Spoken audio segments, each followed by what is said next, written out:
Welcome to Dragon Sanctuary, a podcast dedicated to helping you expand your light for ascension. Let's stay curious and build community.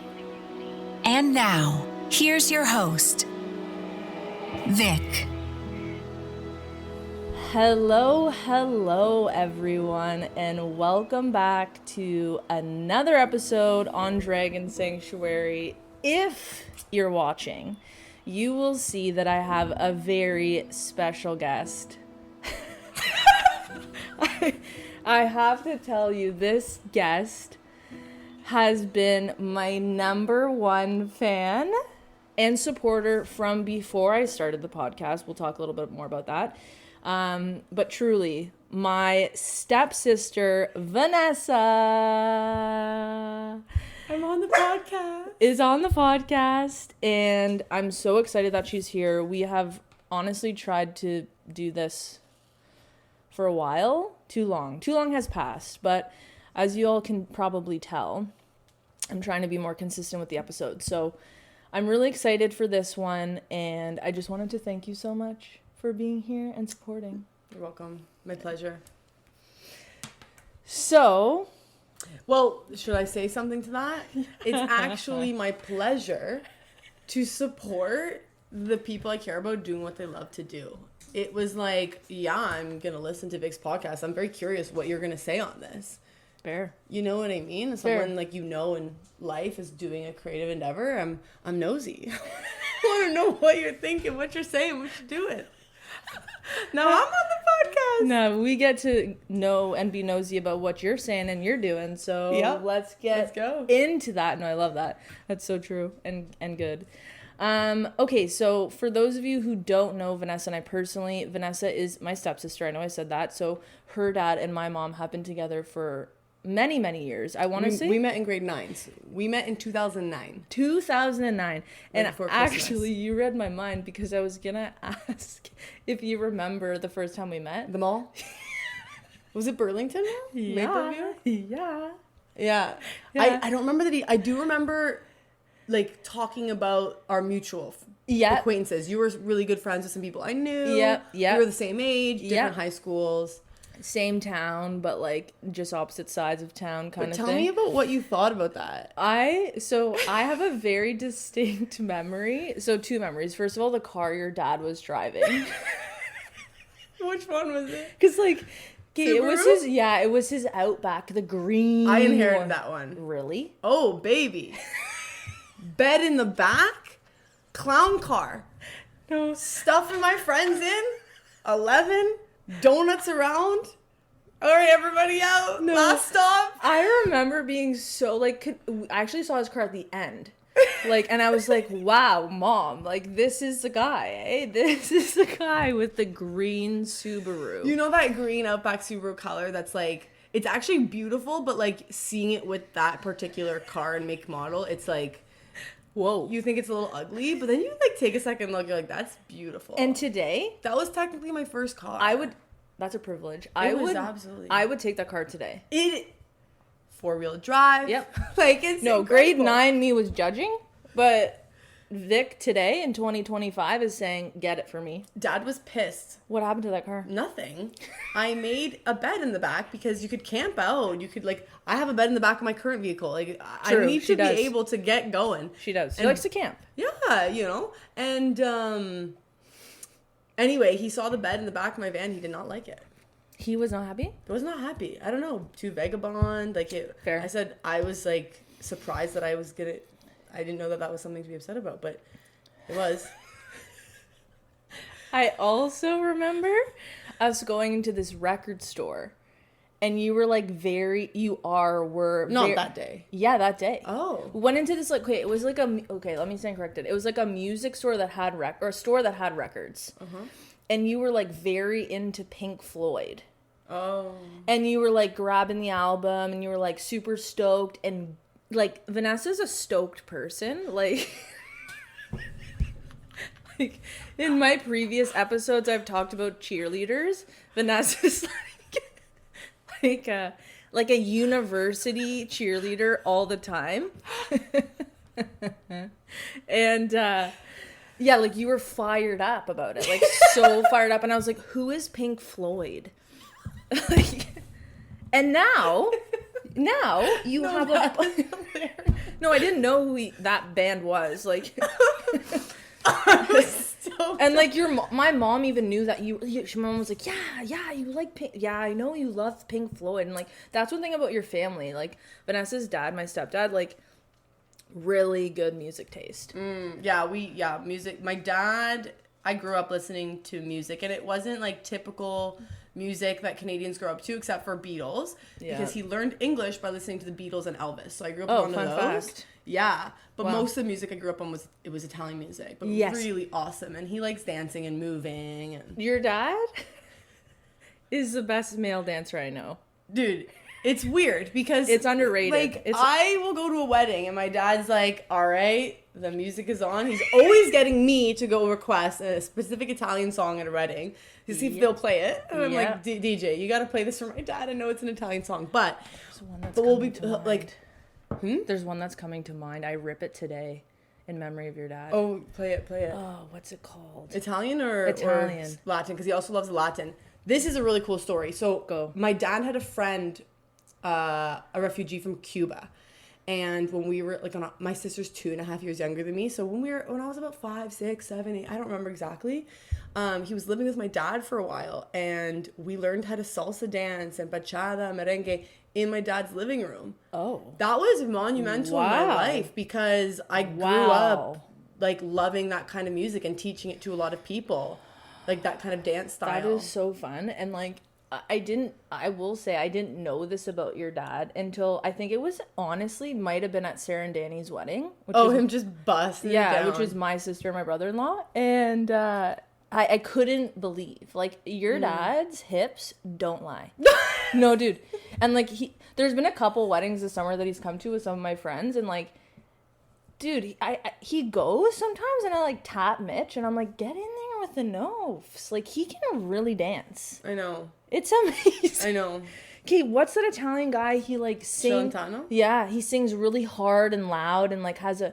Well, it's Celentano. Just look up Celentano and you'll see which ones come up on your phone. I don't. How do you spell that? CE. Yeah. This is Adriano Celentano. If me or my sister were born a male, we would be It's not Celentano. It's no? He plays it in the backyard. Richo Gaetano. He's like da da da da da da da da. It's like one of those. I'm gonna find it and I'm gonna clip it. Link okay? It. Yeah. I'll link it. Yeah. I'm gonna find it and I'm gonna clip it. I'll make a reel and I'll literally put it in the reel because it's a great tune. There's a lot of great tunes. Yeah, your dad has good music taste. So a funny thing about the dance and my dad and our relationship and just like be kind of like offbeat or like off the beaten path is like we have a very like my dad, me, my sister, my family, we have a sensual nature to... We're Italians, you know, we have a heat. Say it. We have heat. Yes. I grew up thinking I was Latina because we speak a Latin-based language. I didn't realize that it was reserved for like Spanish Me too, by the way. colonizations, right? Yeah. I still consider us Latin. Oh, yeah. I mean... The French have cooled that energy, whereas Italians have maintained the heat. Totally. But in that heat, there's like this natural sensuality because you need to move. The heat wants to move. And my dad will be moving and dancing, and we'll be dancing at a wedding together. And like my dad, like I have to just like wash away the fact that I'm dancing with my dad and just dance. It's a man. He's a man. I'm a woman. He's not. It's not weird, but it might be weird for other people if they knew we were son and daughter and father. Because he's all in the hips. Your dad's all in the hips. And he's dipping you, and we're moving, and it is what it is. And fun fact that I know my mom will also love. That's how she fell in love with your dad. Oh, they dance. Yeah. You know, that's such a cute story. Yeah. He said they went out, whatever. Yeah. What I really remember about it is he waited all night, and there were so many people talking to your mom. Oh. And yes, and he finally had an opportunity, and he said something like, finally, you have a moment alone. Oh, I didn't know that part of the story. That's so cute. Isn't that sweet? That's actually really sweet. Shout out Almarinda and Onofrio. Actually, Imagine having your dad on the podcast. Are you still looking for that song? Yeah. Let it go. She's sitting there scrolling. It's such a banger. And when it comes on in the car, Mitchell knows. He's like, Furnos. Yeah. Furnos. Okay, well, I loved that. So, as you can see, or maybe you can't because you're not watching, Vanessa is always glowing, like sparkling. You want to see it? Yeah, okay, show I did them. this for you guys. Show. Beautiful. Also, look at how fit she is. I could flex for you, but Do it. Put these guns away, should I? Yeah, do it. Haven't really been working out, but Hasn't been working out, proceeds to have. Sorry. It's okay. Have biceps, triceps. Looks like she's in a competition. Hasn't look at the arm. Doesn't No. look like it's part of my body. hasn't been working out. She says. Well, I do yoga like once a week. Okay. Intense yoga. Anyway, I'm gonna stop saying No, I'm trying to say like I'm wearing a short or a long sleeve, so you can't see. But I'm telling you right now, that's not my body, and I'm so glad that you're strong. You know what? That's a really good segue into some things I know you want to talk about. Yes, And tell me. a connection to what we were just talking about, which is our parents, our ancestors, our blood. Let's get a little deeper here for a moment because we all inherit what we do. Attitudes, energies, bodies. And it's our responsibility to do what we will with that. Take care of it. People often, like, yeah, I'm jacked. I'm naturally, since I popped out of the womb, like, pictures of me as a kid, I was just sitting there like this. My sister's also Same. trimmed, but she's thinner. Yeah, yeah. So people would often pay attention to me because my muscles were just larger. And like Interesting. right? Yes. She was actually more of the athlete. I was just about to say that. She was a little more athletic. You still played sports, but... Yeah, she was just competitive. Yeah, and, yeah. I mean, you're competitive. Oh, I'm competitive. She got competitive in sports. Officially competitive. Dad, love it. Go. But anyway, people would often say, how do you get those arms? Like, I'd be pouring beer at work because I restaurant industry. And I said, well, a few things. One of the big ones was I don't drink the thing I'm pouring for you. Like, I don't drink alcohol often or ever. Yeah, yeah. You know, I'm not drinking. And if it is nowadays, it's definitely not beer.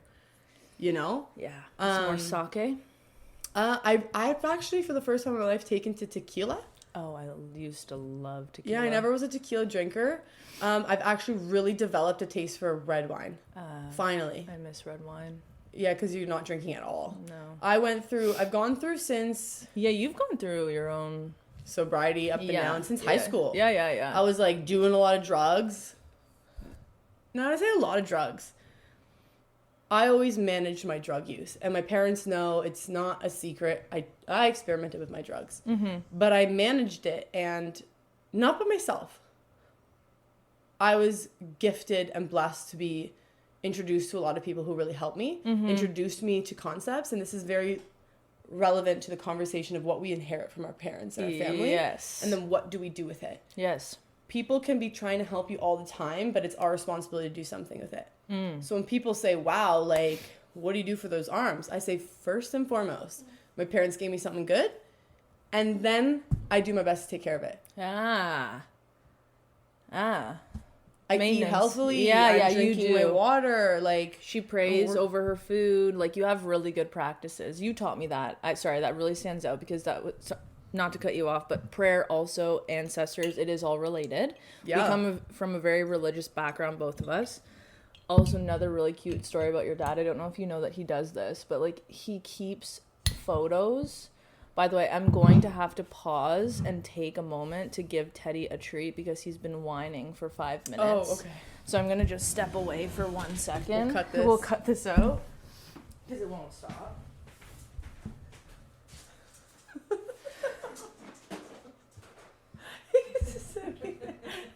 Maybe we won't cut it. Go to your bed. But, yeah, your dad will literally, he has in your old room, in the green room, he has a table with, like, photos of you, your sister, me, his parents, and he prays every night. What? Yeah. I like, Oh, yeah, I didn't know that. There was a few nights where I was like sleeping there like randomly, and I heard him go into that room consistently every night, and I was like, what's this man's doing in there? Like, you know, like, what's he doing? He goes, he prays. I asked my mom about it. Really cute. That's very special. It reminds me of when we would sleep at his house growing up. Like, he would come in and we had drawn these pictures like about that big of that frame right there, and they were above our bed, and we'd sleep in our bed, and my dad would come and he would give us a kiss, and then he would kiss the pictures. Aww. And it was like this ritual. Okay, so he maintained it. Yeah, that's so sweet. I didn't know that. Yeah, it's really cute. That's really sweet. Fun fact, we're lighting up a nose in this episode. It's weird. I mentioned to you briefly last night. I had a lot of energy. We'll get into this. We're gonna get into so much. We got to get into it quickly because the time's gonna keep going. The energy work and what I do. Yeah, what Vanessa does. But I had one of her many gifts. Some energy flowing through me to the point of like, I'm gonna have an anxiety attack if I don't ground this. I went out. I was like hugging the earth, and I was like came inside. I'm like, still a lot of emotion. Let's hit the journal. Yeah. And a lot of tears.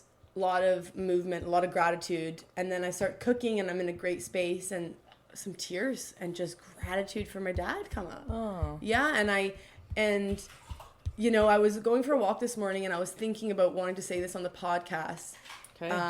And I had never actually made this connection, but the barometer for my sense of aliveness, because you know how we can like be really engaged with life and not, is how connected am I to gratitude? Oh. Because we can try to be connected to gratitude, cultivate it, do the practices, which is great, but you can't fake that feeling of, oh my God, I'm so grateful. And that clicked this morning for me. I was like, that's my barometer. Oh. If I need a barometer, I don't really need it. I know when I feel alive and not. Yeah. But it's quite an indication. Interesting. I think that's a word that is used a lot, Gratitude? Like gratitude in the last like 10 years, 5 years, a lot of people, but really, so you're saying you're using that kind of as like your like benchmark to like keep yourself kind of in check? Well, I just never realized that I never made the intellectual connection that I feel the exact same about gratitude as I do aliveness. Okay. I might use the word alive. I might be paying attention to that word. Yes. And I might be saying, oh man, I'm not really feeling alive or inspired, and again, alive and inspired mean the same thing. Inspire, same root as spirit, same root as respiratory, the breath of life in and out. Oh. Inspire. The spirit comes in. Interesting. Very interesting.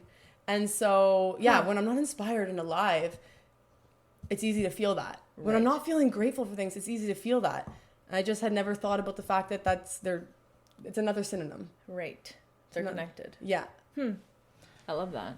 And actually, it does lead me to something I know you wanted to touch on, which is the prism. Yes. Okay, so let me preface. Vanessa has, as you can probably sense, a very intellectual mind. And it's something that I really appreciate about her, because we have very deep conversations, and the way she can explain things is, I find, profound. She was over several weeks ago, and she shared a concept with me that I was like, huh? Like, huh? Like, did you write this down? Like, are you gonna publish something on this? Like, put it on a t-shirt or something. Someone already did, and it's called Pink Floyd's Dark Side of the Moon. Right. Okay, so tell them about the prism. Yeah, call back to this. So Pink Floyd's Dark Side of the Moon album is the scientific depiction of the white light going through the prism and being refracted into the colors of the rainbow. So, as Vick mentioned, been into Pink Floyd since high school, since grade 9. It's been and that album particularly has been a profound theme woven throughout my life. Very, very deep, related to the first time ever sitting down listening to a full album, knowing I'm listening to an album right now. You know, my dad played albums and stuff, but I wasn't listening to it. Yeah. Connected to my best friend and other friends who have died. Just very important to me. Yeah. Color, the rainbow. And I'd always wanted to watch the dark side of, they call it the Dark Side of Oz or the Dark Side of the Rainbow, which is linking the Dark Side of the Moon album and Wizard of Oz. Long story short, end of summer, lots going on. Pinnacle times for people around our age, wrapping up our Saturn return this February. Just lots going on. Yes, Teddy feels that energy too. And I had this experience over a weekend at a festival. I'm not a huge festival goer. But I went there and I kind of exploded. And my energy was all over the place. And I was dancing like a maniac. I was running around. She was being Vanessa. I was being me. And who we are changes, obviously, growing up. Yes. But when I was younger, I was much more connected to that eternal white, spiritual, everything is connected, no boundaries. And as I'm growing, I'm developing this value and this practice of boundaries and groundedness and discernment and separation between you and I, which has helped me a lot connect to people in the world and in ways that aren't overwhelming for them. Because I've been so overwhelming. Okay, I've been overwhelmed. And then I was overwhelming for people. And as I was growing up, like last number of years, I was like, oh, I don't want to be overwhelming for people. How can I maintain that? Yeah. And I want to add, she really has, you have done a good job with that. Thanks. Like, I know this is like a sensitive topic for anyone to speak about like their own energy, but like when we reconnected a couple years ago and like you were starting really to get into your herbology, is that what it's called? Herbalism, thank you. I could like really sense a growth in you, and like I was blown away. Like I remember coming to my mom and like I think it's a maturity thing. Like I'm not saying that it was like something you needed to change about yourself, but I mean, not everyone can handle the sparkles, the glitz and the glams all the time, you know? And like I think you did a fantastic job of really like I've told you this, like I was really proud of your herbalism. I used a lot of Vanessa's products when I had an insane rash on my leg that no cream, no doctor could help me with. And Vanessa gave me this, you gave me two things. What was it? I think I gave you the cooling salve. Yeah. And I gave you the antihistamine. In 2 days it was gone. Listen. And that's what I mean about, what I'm trying to say is her channeling all that energy and doing good. Doing good. Doing like, something with it. You know. It's not just spilling. Yeah. And like, I think I'm guilty of it too. We'll talk about it after too, but like finding our voice and like, you know, using our voice and finding it to be cathartic and like maybe a trauma response, all those kinds of things. But I think you have so many gifts. And like when I saw how you were bringing them to life, I was like, damn. And you still are, obviously. Yeah. I want to just preface by saying I am honored to work with plants and be able to communicate with them and like be a channel for like what they want to do. It's the plants that are, I mean, it kind of feels a little cringy and awkward saying it because I'm like, oh no, but it's not me, it's the plants. I'm just putting them together. I just love doing it. And I'm like, oh, I really want to put this one and this one together. And I do it in such a way, they call me to do it in such a way that work. And people say this stuff all the time. Yes. And I'm like, they don't lie. No. I didn't grow them. The earth grew them. I went out and picked them. To be honest, so I'm not cool. really good at maintaining plants. No? Like in my home, I have nice ones. Yeah, but I'm not the best at maintaining them. Really? I prefer to leave it to the earth. Oh, interesting. We have a garden too. I do, and by the time fall comes, it is a jungle. Okay. A jungle, and I'm working at that. That's part of the grounding and the maintenance. Yeah. But it's much easier for me to just go into the forest and be like, look, everything's perfect. Can I have some? And they go yes, or they go no. Often they say yes. Yeah. And then I take, I receive, and I make, and I love making. And to say she gets it from her dad. Oh yeah. Totally. Your dad does the same thing. I mean, It's and my concoctions. mom's side too. Yeah. Like we Both our are parents. families of we're Italian, gardeners. Yeah, yeah. But my dad's definitely into all the Foraging. alternatives Yes, and- alternative. Yeah. Actually, foraging with I don't forage with many people because it's a sacred practice. Not that I don't want to share, but that sometimes can be overwhelming to share. Okay. And it's like, it's my grounding. Interesting. And it's so funny because my dad, like me, is not naturally grounded. He is my favorite person to forage with. He knows exactly how to let me do my thing. Put it on YouTube. He knows the questions to ask. He asked me about this. You know who I went foraging with this summer a few times? Who? My mom's mom. My nana. Oh, that's so special. It was... And she was one of the original foraging teachers to me. Foraging, because she taught me about chicoria, which is a cousin of dandelion. People think it's dandelion, but it's chicory. It's different. But they look very similar in their beginning stages. Okay. Chicoria, everyone knows that. Like, the Italians are picking the chicoria. Okay. And that was the OG foraging. She would also send me to the garden to pick herbs, go get me some parsley, go Yeah. get me 2 tomatoes this big, make sure they're dark red, not, you know. Cute. And anyway, we would go sometimes. I asked her, you want to go? There's a hill by your house, has a lot of plants I like, you want to go with me? And then she saw these honeysuckle flowers growing, and what are these good for? I told her. She said, what is this one? I told her. And she was like learning with me. She made some oil. She infused some herbs for herself. I made it into a salve for her. Like, she called me last week and said, my friend has this issue, gout. Oh, yeah. What can she do about it? And I felt like, oh my God. Honored. Yeah, of course. Validated. Especially from an elder, too, right? Yeah. Like your own lineage. Yeah, especially so cute. growing up where my family was like, you're nuts.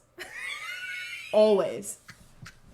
Can you blame them? No. But it also Like, hurt. words have meaning. You know, like, it caught up to me in my Yeah. processing of it all, right? And then to have my family call and be like, yeah, I see you, and I want what you have. And Help I'm like, me. I'm like, yes, Yeah. we're doing it. Isn't that... Okay, like, I want to get back to your prison, but I have to say, that's the stage of life that we're at, and it feels so damn... We're becoming adults. Yeah. It's like a new era. We'll talk about the Saturn return and all that maybe in this episode, but yeah, it feels different. You know, like when you say something or when you're around people or like how you conduct yourself, it feels different.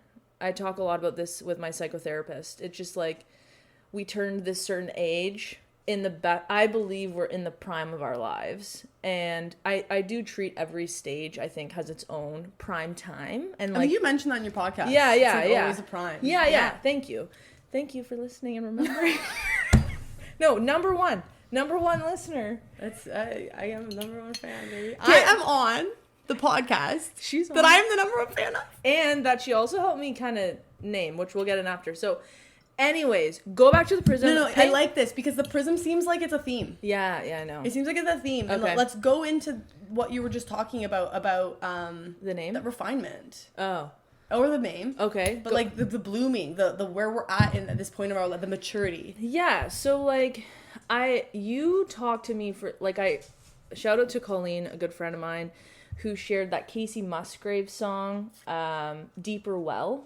I don't know if you've heard it, but the first time I had ever heard about Saturn return was honestly then. I'm not actually too into astrology, believe it or not, but I'm interested in it. And I know you have taught me a lot, and I've tried to learn some, but it's a whole new can of worms.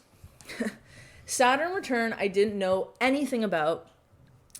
Colleen told me about the song. I loved it. And since then, long story short, you have told me about what the Saturn return is. Can you explain what it is and because Vanessa and I are the same age. I'm a little bit older than her. We're born in the same year. Can you explain a little bit about the Saturn return, and I'll talk more about the blooming and the refinement. We were actually both born in a cardinal. We're both born in seasonal changes. You're the beginning of summer. I'm the beginning of fall. Oh, that's fun. Right? Yeah. Yeah. So you're the water cardinal Cancer, and I'm the air cardinal Libra. Fun. Yeah. So which is starting things. Okay. Our sun, anyway. Oh, so okay. The return means when a planet goes back to the point it was when you were born. So the sun has a return every year. It hits my Libra, my birthday every year. That's the solar return. Okay. Then you have your moon return that happens every month. Then you have Saturn, which happens every 30-ish years. And it stays in that sign for longer because it's slower moving. Or I don't know if it's slower moving or if the orbit's just bigger, but it'll stay in it for like 2-3 years. Some planets you're not going to see the return of. Pluto takes like 264 years to go around. Oh, wow. Yeah. So that's more generational. Saturn is very interesting. So the energy of Saturn, I've heard it called Granddaddy Saturn. It's like discipline and structure and like lessons learned. Where like Jupiter, it's like good luck and expansion. It's like free lessons, it's wishes and love it. Sagittarius energy. Saturn is like you get your you work for your benefits. And if you're not learning it, it's going to say, nope, you can try again. Okay. And that's why this phase of life, people hit the end of their 20s, usually 25, you start feeling it. You're like, things are happening. If you're paying attention, you're like, things are different now. Things feel a little more real. Things feel a little bit more like consequential. Okay. You know? Yes.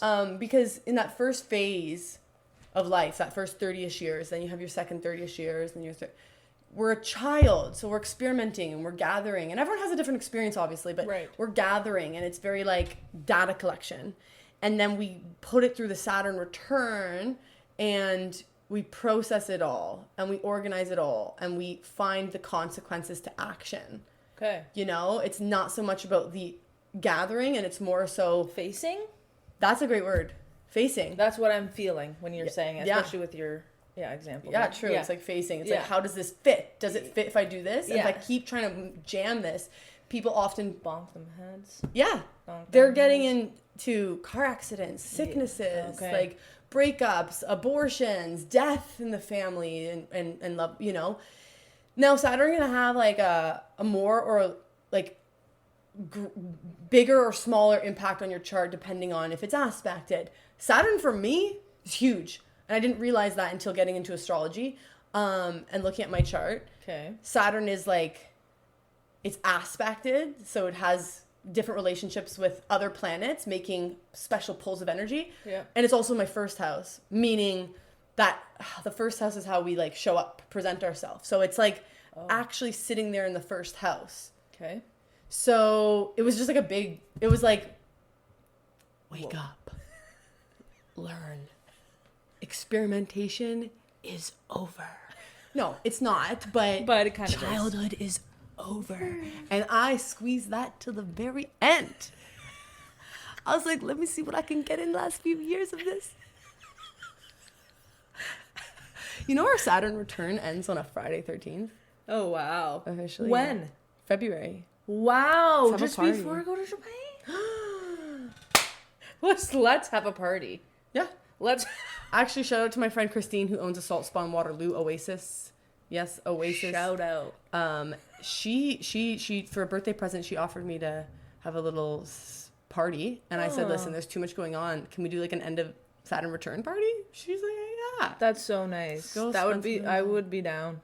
I'm inviting myself. To my own Saturn. I'm kind of thinking party.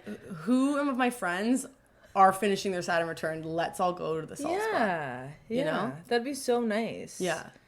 Okay, that leads me in because we've talked about a few different things and about your gifts, and I think it's really important because we've talked a lot about things that you're passionate about or, you know, things that have shaped you. I'd like you to share with whatever you're comfortable some of your many gifts or your many gifts, because you have so many of them, and like the herbology or herbalism? Well, ology means to study. So I just say herbalism because it's like more general. I study and practice. Yes. Okay.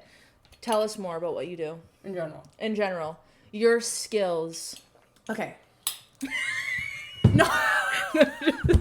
For those of you who are watching, it's just the way she sipped the water, put it down. Okay. All right. Bracer, no. No, it's I actually want to like shout out to this water, not just the water from the well that we go with the springs, but I've been taking a Bach flower remedy, which is an essence, flower essence. I'm familiar. Yeah. I've been resonating that with more of my life now that I've actually done work to regulate my nervous system at a physical level, I feel like I can access the emotion a bit more. Okay. And the flower remedies, they're just more of an emotional thing. And this one, I don't know how to pronounce it, Skrekalekis or something. That's okay. It's helps with decision making, Oh, cool. which is big for me. Did you make it or did No. you purchased it? I purchased it. Oh, cool. From Bach Flower Remedy, yeah. Oh, okay. It's like a website. It's like the OG brand. Okay. Yeah.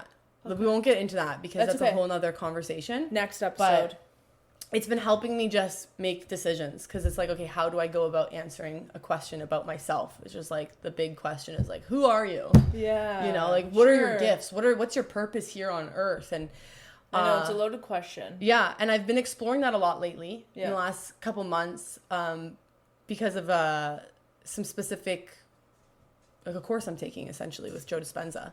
It was like, what's your purpose? Shout out Joe Dispenza. Love. Yeah. Maybe one day Joe Dispenza will be on the podcast. Yo, talk about manifestation. That's what he's all about. Just saying. About purpose, about drive. And something when I was younger, in the Saturn return, I've been doing shout out to Saturn, baby. A lot of reflection of when I was younger. And why is this changing? Am I losing myself? What am I trying to fit into? And I'm trying all these hats on that I've never tried on. Like caring what people think about me.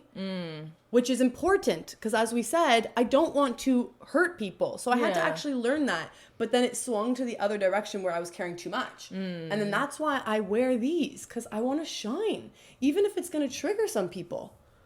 You know, I have to be okay being myself. Yeah. I mean, if that triggers somebody in 2025, I don't know.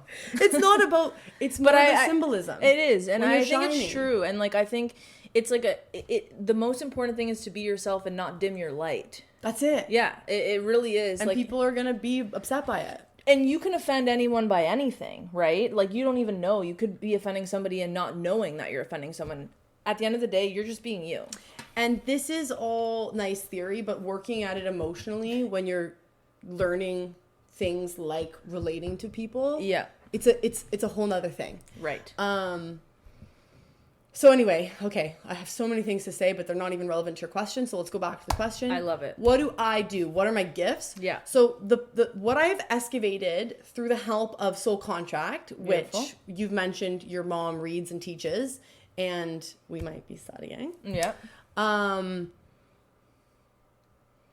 Is my purpose from a Soul Contract perspective is to empower myself and others through expression. A lot of people in my life have said, Vanessa, you give permission to other people to be themselves because you just are yourself. And I always found that like very honorable. Very sweet. Yeah, it is. I was like, whoa. Yeah. Like, That is really nice. if it's true, And if it I is can true. ever feel that way, and when people say that to me, Yeah. it is something I don't think I will ever not feel speechless about. You know what I mean? That whole like aliveness. Yeah. Like if I'm not feeling alive by someone saying that to me, I've got to go to the hospital and get something checked out because I'm dead. That feels good to me. You know? And like we've talked about this analogy before, the monk on a mountaintop, where we're so... I love this analogy. This analogy has... Analogies save my life. I love analogies. The connectors of all. Oh my gosh, I love this one. Go tell them.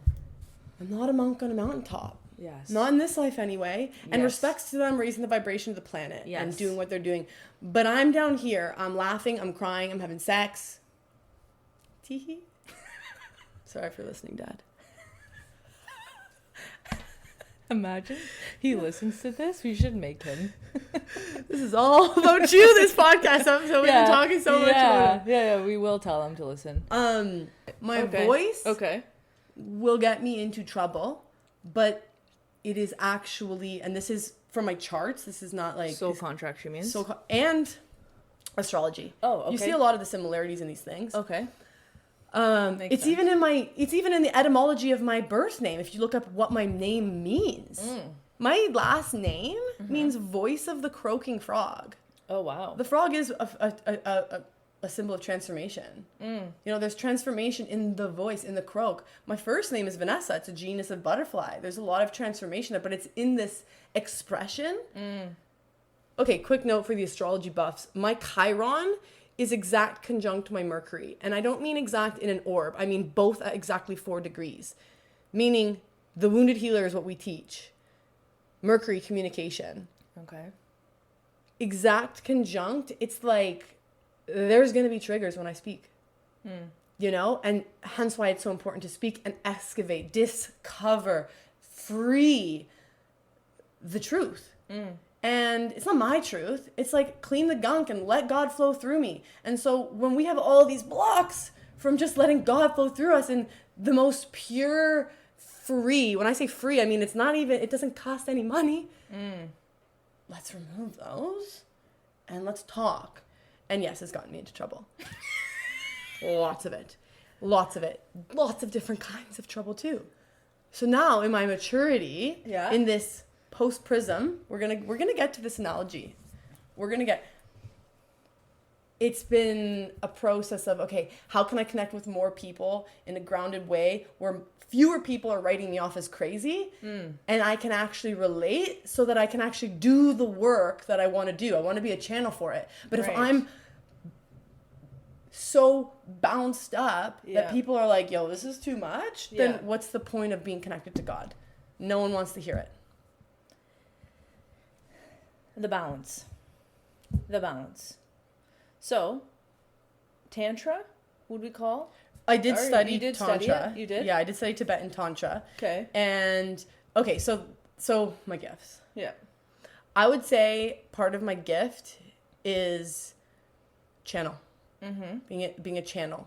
What that means is a conduit, like a voice, an expression of, you've pointed it out when we were dancing in your old place, and you said it in passing, like, you channel when you dance, by the way. And I went, oh. And after that, a few times I would realize, it's like, oh, totally. Like I've never learned this style of dance. She's also a really good dancer. I love dancing. There was one time where we went to a show, the Lumineers. Oh, yeah. That was a good night. So fun. And Vanessa, there was like, it was in Toronto, and like, we left the show and like, we were hopping on the train, and like, I think there was some guy in the street playing some music, or like what was going on. I don't know, but Vanessa literally, I'm not joking, I think there was like 300 people. Stop. Was there? No, there was at least 100 people. Like, I I'm being don't super even dramatic. remember. No, there was at least 100 people. There was like a massive circle, and Vanessa was in the middle of the circle dancing. You don't remember this? I remember dancing, but I there could have been 3 people. I know don't there remember. was so many people, and I remember I was just like, I was laughing. I was not dancing, obviously, but I went to the side and like stood, and this guy comes over to me with 2 other people. He's like, "Are you seeing this girl?" And I'm like, "Yeah, that's my stepsister." He's like, "Bro, that's your stepsister?" And I'm like, this. "Yeah." He's did not like, know that. "She is a great dancer." And I was like, "I know, and that's why I'm standing over here just waiting for her to be done." But she literally can dance. Like, you stop the street, I was like, "Whoa." And it was like, I don't know the kind of moves you were doing. I'm not a good dancer, but it was moves I couldn't do, is what I'm trying to say. So yeah, I would say dancing is one of your gifts. What's coming up right now is the ancestors. You know? Yeah. We're going to... Listen, the gifts, let's put it in one sentence. The channel, being able to channel, and then making connections. My mind loves digging deep and making connections, and I have realized, I have learned that is one of my gifts, because I can take all of it, and if I pay attention, I can go ding, ding, ding, ding, ding, ding, ding, ding. I might channel something for someone and say something when they're listening. I'm like, who the heck? Where did I learn this from? This is an amazing idea. Not mine. It's actually for it's the person's. I'm just saying it. But then it might not land, they might not understand, and then my mind can go, okay, let me make sense of this for you because I'm intellectual like that. I got a lot of air in my chart. And I got a lot of deep water. I got a lot of Scorpio in my chart too. So it's like that emotional depth with the intellectual air causes a beautiful storm. Beautiful storm. But I love it. call out to the ancestors in that, because I'd like to share something one of my elders taught me. Okay. It comes from smoking tobacco. Okay. But I have incorporated it everywhere. Okay. And he said, Wayne Lee, he's Dene, which is Navajo. Beautiful. New Mexico. Yep. Beautiful. And he said, you're going to hear a lot of things in all the ceremonies around. This is almost verbatim. He said, always remember and come back to this, which is, first of all, when you're holding the tobacco, if you're in ceremony, you're facing it towards the fire. Sometimes you might not even have a fire, not in ceremony. You're also holding it with your fingerprints. These are things that are not the basic. I'll tell you the basic, but these are important for me. Okay. We're not holding it casually like this. We're holding the tobacco with like respect. And so this is what he says to come back to. The first is for the earth. The second is for the ancestors. The third is for the highest. And the fourth is for me. And this motion of earth, like I point down, I point out, I point up, and I bring it back. It's this natural, when you're feeling grateful, when you're like, God, you're scooping and coming back. Washing me away. Exactly. Yeah. When you're taking it in, it's this like, the earth, we're here. Thank you.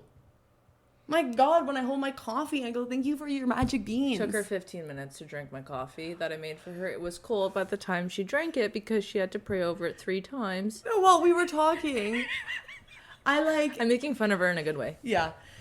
And it's like, it's more than just saying the words, right? Yeah. And going through the motions. Yeah, it's like, I'm gonna incorporate that. I like that a lot. It is really nice. And it's really powerful too. And it's nice for me. I like certain things that anchor me and that I can have creativity around. So sometimes I might just say ding ding ding ding. Sometimes I might say a few more sentences, but they all have to do with really just trying to feel the connection. I don't care if it's words, but it's like, do I feel grateful for the earth? Yeah. Do I feel connected and grateful for my ancestors? Yeah. Connected and grateful for all that is and the creation energy itself, and then grateful for this beautiful, strong, able body. And bringing back to like grounding yourself too. Like, what a great method and tool. That was like one of the questions I had for you. Like, what's in your toolbox? What do you got in your toolbox? And this is an amazing technique, I think. I mean, tobacco's, if you want to use tobacco, but you can just literally use your breath. Oh, yeah, absolutely. I mean, I'm not really smoking tobacco, but if you're in ceremony or whatever. I will share, in my last ceremony, for the first time, it's common for them to, or people to like go outside and have tobacco because it's used as well. But for the first time when I went outside, it was crispy, it was cold, and like Mitch and Carl were smoking tobacco, and I was like, can I have some? And like, I was like, wow. Like I said to Mitchell, I've said this before, like if I lived in Europe, I don't know why I feel this way, but if I lived in Europe, I always say I would smoke. They roll there. Yeah, and like up tobacco. Carl had this imported from like, I don't know, Netherlands or something, and like it was like rolled. A European bag of tobacco. Oh my God. And like he rolled it himself, and I was like, wow, I see this. But there's something about being in Canada where like you couldn't pay me to go outside in the frigid cold to smoke, like, and tar my lungs. Like, it doesn't sound appealing. But in Europe, I don't know, when we were in Europe this summer, like I was like, oh, especially being sober too. You're just like, there's gotta be something. There's gotta be, water and non-alcoholics and mocktails. They only get you so far. There's something about, I don't know, just, and I remember also, like, when you were telling that story right at the beginning, I was thinking about the way I was holding it. You're holding it? Yeah. Yeah. And I was like, I like this. And there's something too, like, I mentioned fingerprints, but I want to go back to that. It's like your fingerprints on that. And there's so many more layers to it. Like, even like if you're with with a man, Yeah. and there's another man, you actually wouldn't pass it to him. You'd pass it through the lips of your man first. Right. Or if he's not there, you're going to 1, 2, 3, 4, clean it. These are kind of extra stuff. He said always come back to this, but it's really interesting to see this whole... How old is... Sorry, Wayne? Wayne, How old? 68. Love it. Cute. Love it. Shout out to Wayne. Wayne. Okay, so I want to wrap up the prism. Okay, so the prism. Because then I have some final questions for you. Okay, so yeah, let me wrap up the ancestors and then wrap up the prism. Please. So shout out to the ancestors because I don't remember what we were talking about when that came up, but I've just been really connecting with them lately. And, you know, I think it's in your notes of like the work we've done to dismantle certain things that the world has taught us. And when I started my like very focused healing journey, 25, 26. At 25 or 26? Yeah, when I was really like, things were coming up. Yeah. I was getting pissed at my dad. That's what came up last night. I was like, my dad, I've said things to my dad that I would never want to hear my kids say to me. Yeah, and you know what he's... We've all. Yeah. We've all. And you know what he does? He just waited till I was ready to give him a hug. And he's just like, I just want to be good.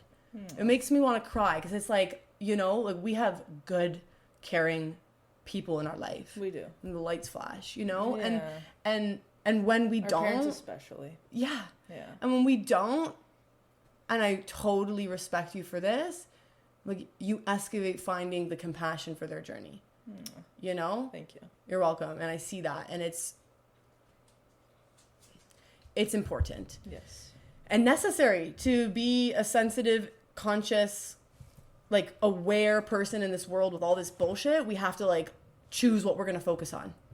And the more I connect with my ancestors, the healing has been... What was that sound at the same time though? Did you hear that? Yeah. It's been easy.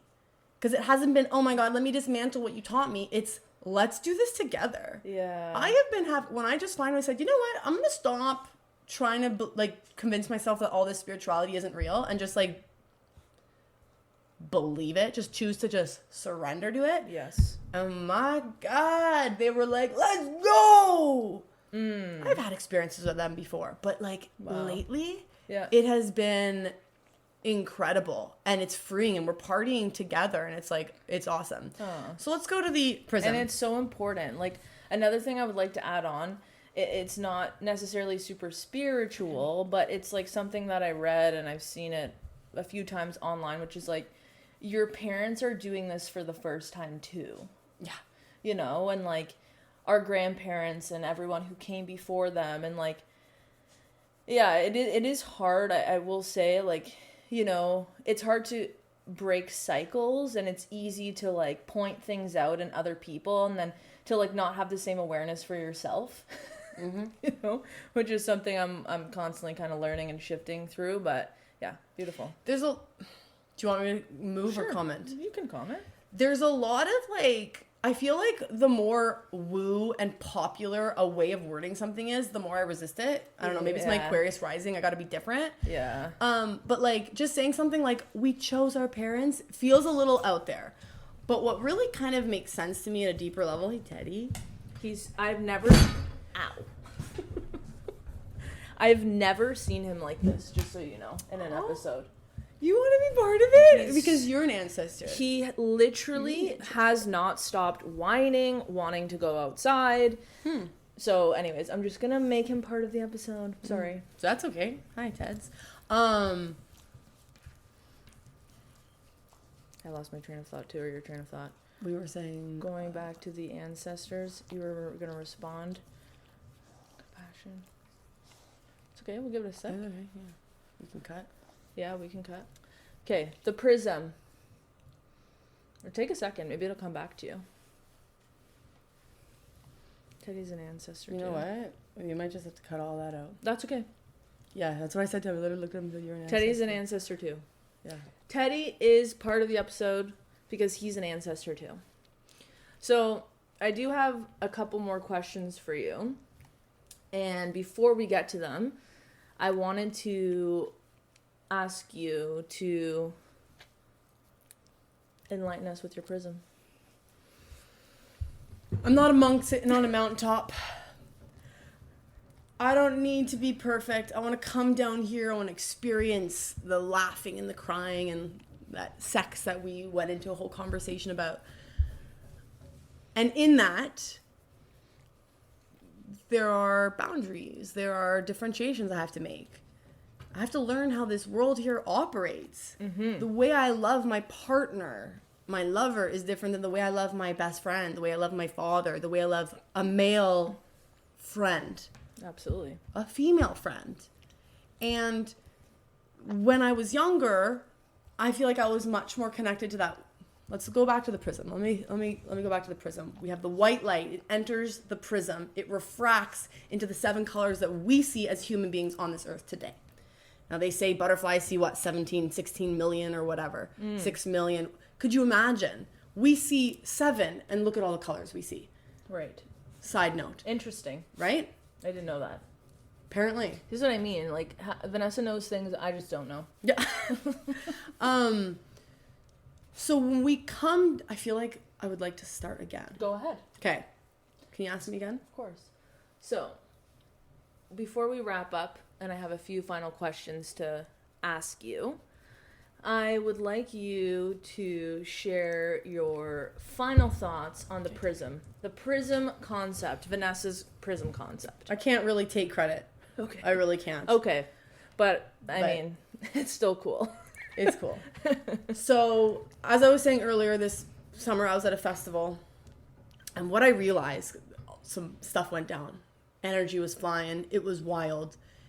And what I came home to realize is that the way I love everyone is different, and it's necessary. The prism is the white eternal light entering this world, this physical reality, through that prism being refracted into the 7 colors that we see. Not the 7 colors of butterfly, 17 million or whatever colors a butterfly sees, can you imagine? But the 7 colors that human beings see. Okay. And in that differentiation between the colors, is there 7 or 8, whatever? I don't know. You also have the darkness to contrast it. So recognizing the darkness, recognizing the light, and then recognizing that light that is separated into the different kinds of love. The way I love you is different than the way I love my partner. That's what we need to learn, or else we get into trouble. Yes. Loving people in inappropriate ways. Sure. We need boundaries. We need differentiation. Or not even just inappropriate necessarily, but in the wrong ways. Meeting people in the wrong ways. Sorry, just to add. Yeah. Maybe. Wrong. Inappropriate. Same thing. Hurtful, painful, chaotic. Yeah. It's not necessarily bad. It just might cause more pain than pleasure. It's like, what's your goal here? So what I learned was like, oh my goodness, I'm still very connected to that white, eternal, spiritual, Piscean light. Okay. But here on earth, I come through the breath of life. I come into body, spirit comes into body, and I'm refracted, and now I am responsible for understanding the differentiation. So I call that pre-prism and post-prism. I call that pre-prism, we're all connected. We're all one soul, that we're split up into, we're one spirit, split up into different souls. You are me, I am you, who needs boundaries? But here we are not. And if I want to act that way, then I'm going to get into some trouble. And I have gotten into a lot of trouble. And I like the word trouble because it's playful, but it's also deep. Yeah. You know, there was a lot of chaos, and it was really fun, and it was experimental. And now I want to bloom and go deeper. And be post. Be respected. Yeah. Because if I'm not respected, to respect, to go back, spectacle, to see. If I'm not respected by people, then why am I here? Why am I here as a human being? I want to relate. I want to connect. I want you to hear me. I have things to say. I want to speak on your behalf. Yeah. I want you to come to me. And connect. And say all these things going on. What do you think? And I go... And she gives really good advice. Thanks. You do. I love making connections. You do. You see things in a different way. I can come to Vanessa, like, just to add, like, with very unusual conflicts or, like, questions or, like, very unusual topics, and like there's never any judgment, there's never any like there's a lot of accountability too, which I like. I would say our relationship is like we both do that really well. Like we pull each other up. Yeah. And like very respectful. Like Vanessa always asks permission, which a lot of people don't do. Like I think I talked about this in my last episode, but like advice, for example, like you do a good job of like validating or recognizing when I'm coming for advice or asking permission to give advice, which I think is a sign of maturity. Well, I mean, I also have tried to start listening to people because, you know, when things are all coming in, I just want to spit it out. Yes. I was like, this is one way. I want to also listen to the human, right? Like, I want to step into my leadership and my empowerment because I want to empower people. So if I'm not listening to who you are, how am I going to... It's like the teacher teaching all the class the same way. When this person needs to walk around outside, this person needs to see it on the board, and this person needs to listen to it. Right. So if I'm not listening to what you need, how am I going to connect? Right. And you have told me I want people to not give me advice without my permission. So I said, okay, I respect that. She does listen when I say... Or when... I won't speak up for others, but when I say something, you do listen. In life lately, I've been choosing to listen. And this is... I'm gonna me and my boyfriend, we say pull you up to something as opposed to call you out. Yeah. Because there's this like sticky connotation to call you out. We want to pull you up. We pull each other up. I want to pull everyone up here to something that has hurt me in the past. On paper, I would have been diagnosed with ADHD. And I can tell you that because I've experimented with stimulants. And everyone's like, I'm high. And I'm like, I'm calm for the first time in my life. People are like, oh yeah, you got AD. Perfect. Great. So whatever. There's a box. Exactly. A box. Here's a box. Yeah. But you know what I never wanted to do? And I went through a little phase where I was researching it. When I found out, oh my God, I have ADD. It's going to explain everything. And then I realized, oh my God, I don't want a crutch. Like, I don't want to be in this box. It was cool to explore this box. But then I started recognizing other people excusing behavior because of that box. And that to me hurt me because I was trying to connect with someone who I called my best friend. And then hearing them say, and I've heard a million people say this, but this one really dug. It was like, I'm talking to them about something that's important. And they go, oh, blah, blah, blah, blah. Sorry, I have ADD. And they go on. And I go, okay, so you could stop. You had the awareness enough to notice you were doing it. Right. But not the care enough to say, to catch it. Let me write that down. Or can we write down what you're talking about? We'll get back to it. Yeah. And I've been practicing that. I can go pin it because guess what? Your mind, my mind, I'll speak for everyone else. But please be inspired by this. My mind is way stronger than that. Yeah. My mind is way stronger than any neurological pathways that I have created through my own participation in my environment. And conditioning. Absolutely. Yes. Participation in the conditioning. Yeah. I have participated. I have developed certain neural pathways. Yeah. And they are real. And then people say, no, Vanessa, just the way my brain is. I just am bipolar. And I said, or you have a pattern of expending all your energy, mania, then needing rest for a while, depression, because you don't have boundaries or connection to your internal compass. Interesting. Oh, but if you feel more comfortable just saying that you have bipolar and it's never going to change, by all means. All the power. All the power to you. But don't come crying to me asking for the same piece of advice over and over and over again. Because I can't. I used to put all my energy, all the jelly beans, all my eggs into the basket of whomever was in front of me. Please just listen, say it once, say it twice, but like, then we're leaving you to it. I want to move. I want to grow. And I don't want to put the attachment on other people to do it in my way. Yes.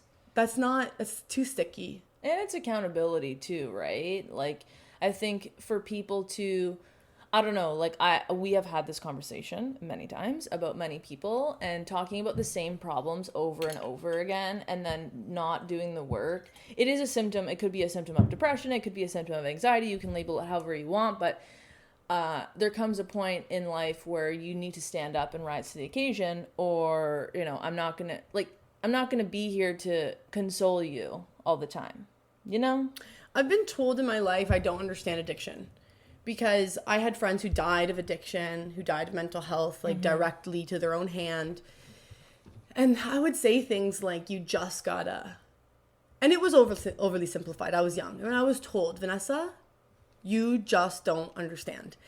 And my soul cringed because I said, I might not be addicted to alcohol.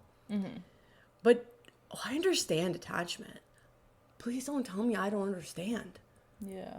I get that it's freaking hard to choose a different path because you've neurologically built something your entire life that your parents neurologically built their entire lives, and the list goes on. Yeah. It is uncomfortable. People get addicted to patterns of thought. This is gambling, food, anything, diets, everything, anything and everything. Yeah. So, you know, the power that if there's one thing I'd like people to take away from this podcast episode is like, you can do whatever you want to do. Literally, like anything. And you can be whoever you want to be. Yeah, you want to break the rules? Time. Break the rules. Who wrote them? Do you agree with them?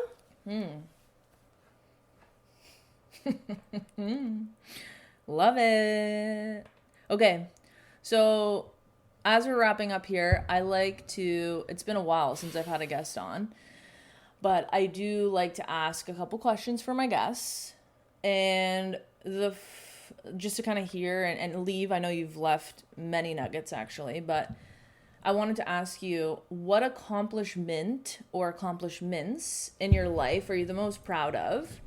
And what is the simplest truth of life for you? Okay, cool. So when I read these in advance, I said, oh God, oh boy. Like, I gotta make decisions? Okay, but I have answers. Okay. Because you don't have to. No, I have answers. Okay, go.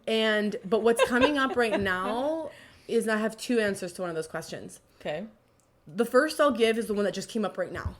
Because Spirit just told me to. Because I haven't really talked too much about Spirit. I talked about the ancestors and whatever. But at a more human level, a more like grounded level, what I'm most proud of is I don't know if I can even word it that way. Before I answer that, I just want to call out to Spirit. This is what I want to do. I want to call out to Spirit. What do I mean by that? I mean our spirit, I mean the ghosts, the people I talk to all the time, the energy around. They help me. They are there for me. I love and I'm honored to be a voice for them as a practicing medium. And yes, there is pride there.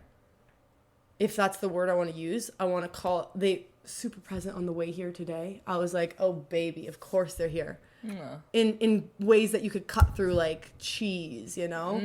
So I want to say I'm honored to work with them.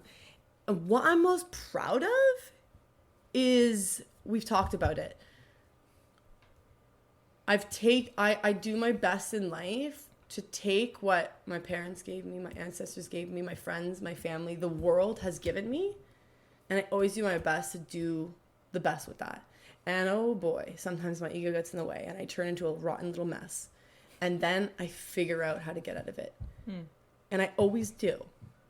And then I fall again. And I'm like, you're a terrible person. And then I'm like, wait a second, no, have compassion, blah, blah, blah. And so what I'm most proud of is my choices to take all the gifts of life and just keep trying to figure out how to make the most of them for myself and others.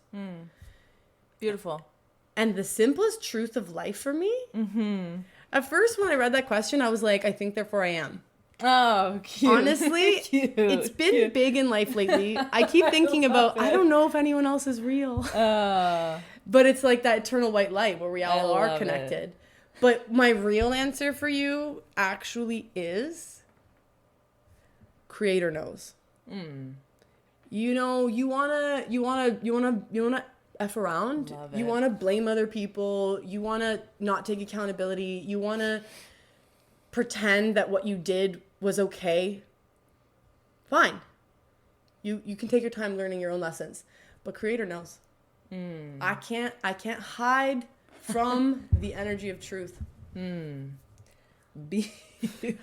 Right? Isn't that kind of crazy? Yeah. Like you talk about Santa Claus watching you in your sleep. Creator knows, baby. The inner workings of your heart and mind, your intention, your breath. Baby. Oh, wow. I love it. Yeah, baby. Okay, so, wow. That's all I can say. You like that one? Yeah. Sending shivers? Yeah. The whole episode in general. Oh. It was so, so good. Vic, it has been, we got to get to the officialities of this. Yeah. I want to thank the Academy. No, it's been such a freaking pleasure. I have been waiting excitedly, but also patiently to be on this podcast. You really have. Yeah. You really have. I love it. And you showed up. I love that she's doing this. This is for you guys. She's like, this is what I need and want in my life. I'm gonna friggin' do it. And honestly, I didn't really get to it, but Vanessa supported me with this while you try to open You- it. I'll tell you guys. I can't open that deck. It's too new. Holy smokes. You do your thing because you're picking the card. Okay. I'll tell this quick story, but when Vanessa had introduced me to a woman who hosted ceremonies, and I had participated in a ceremony, and one of the things that came out was learning that my trauma response was speaking. I want to challenge that also after. Go ahead. Oh. Go. It could be, but it could also be the way we process. And then sometimes that pendulum swings too far. Like if someone told me I can't talk because I should feel, I think it's wrong. Right. I think I need to move, yes. And Right. it's part of the way I process. I like talking. And people want to hear a lot of the things I have to say. It's part of my gift. So it's not just a trauma response. Be careful of what you hear out there, man. Yeah. You read it on Instagram meme and it's oh God. I've been, oh my God, I read it. I'm doing this wrong. My relationship is wrong. Everything. No, I know. Oh, I know. But anyway, that's so sorry. true. No, oh my gosh, you're so good. One of the things that came out of that when Vanessa and I were living in our parents' house together for a short and fun term. 3 summers ago. And we were in her room in the basement and we were doing weird things. We were doing weird things, witchy things, whatever. I love working with her because she's so sensitive. I would do this. She would, I feel it. I'm like, yes, feel it. Yeah, and like satisfying. It was so good. It was really, really fun. Like we got into really some deep and powerful meditations. We like did some stuff. Like it was just fun. It was really fun, and like it was a big part of like the beginning of my spiritual journey, I would say too, with exploring different modalities. Anyways. We came to, I don't know how, but it came to, I need to do a podcast. And this was an idea that I had, or we had, I don't know. We don't actually know. We talked about it before. We're not sure. But Vanessa was there from the beginning. And she, like, in her way was like, no. I remember this so distinctively. I was like, okay, we have to think of a name. And she was like, okay, I'm getting a book. Just don't think, just say stuff. And I'm like, what? She's like, no, this is how you be creative. Like, you just say what's on your mind. Oh, that's cool. Yeah, and I was like, oh my God, you're so annoying. Like, I don't know. Like, I don't know. Like, I'm not sure. And then I think we came up with, like, dragon something. I don't know. Yeah. And then I went to my mom, and, like, we played around because she does a lot of work with, like, names and phonetics and soul contract and whatever. So, anyways, I just wanted to say you've been a part of the journey from the beginning, and it's really fun. And if you want to share anything at all with, like, how people can connect with you or where they can find you or not. Sure, I will. I'll share. Also, I want to shout out to my mom and your dad. We talked so much about our parents who are, like, together. Yeah. And, like, no, it's so, we've talked with the ancestors, but how about the ones that are still alive? Like, they're still, like, we were growing in their womb. Well, yeah. I was growing in my mom's your womb. mom's. Yeah. Thank you, mama. So what I do for work is herbalism. I make products out of plants that are so powerful. And I am a psychic / medium. So I'm doing readings. I can, and I love doing that. I love cheerleading people. I love empowering people to live like if I'm really trying to excavate the language around like what I want to do, it gets me going to have, like, it's very satisfying for me to connect someone with their truth and ultimately guiding them to experience joy. Beautiful. Beautiful.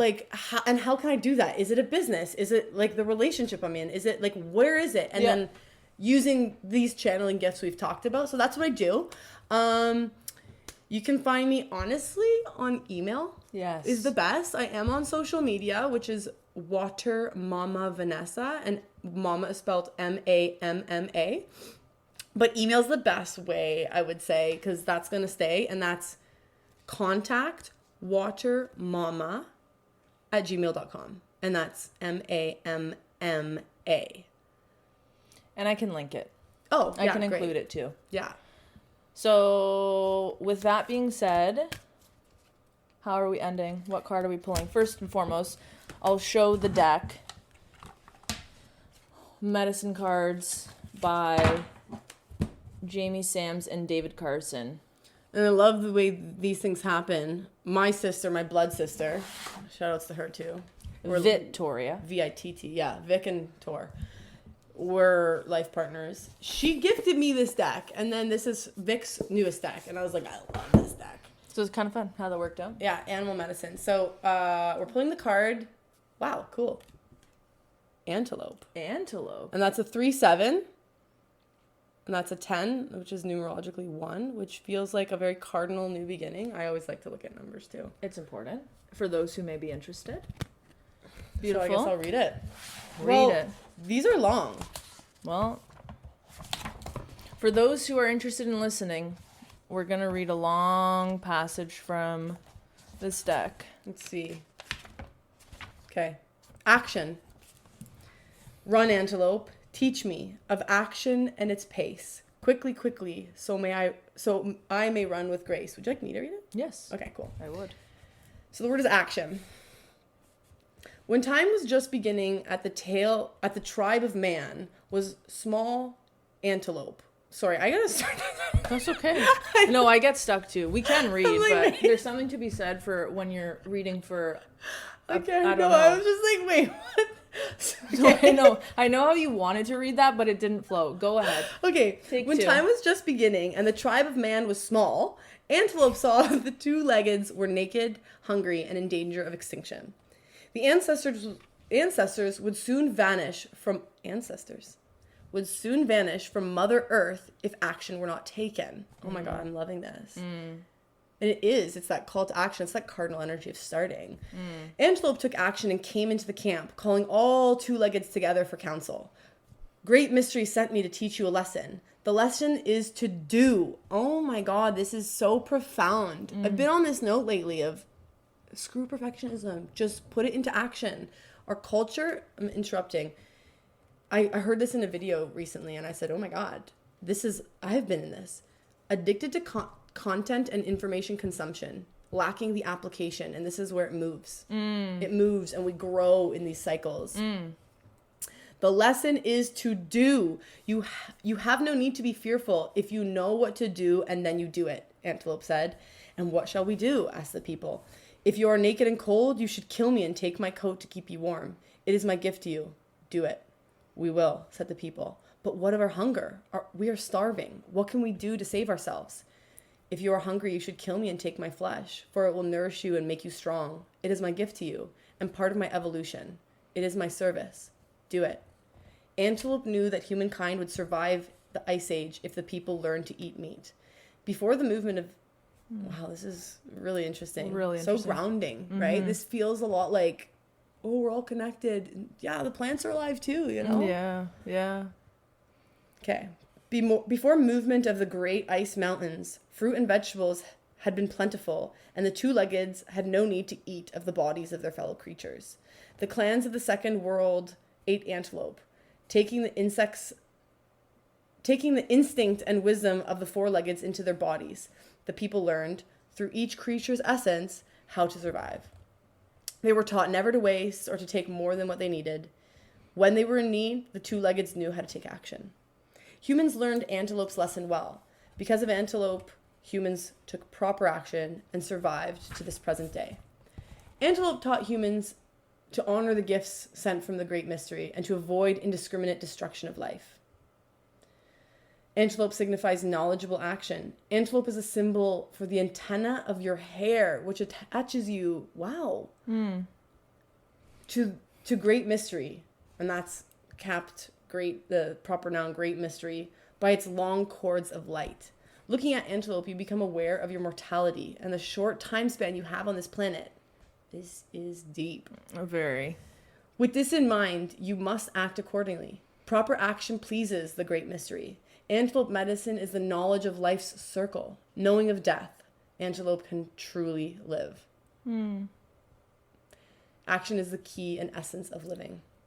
Antelope's powers have been courted and shamanized since the dawn of time.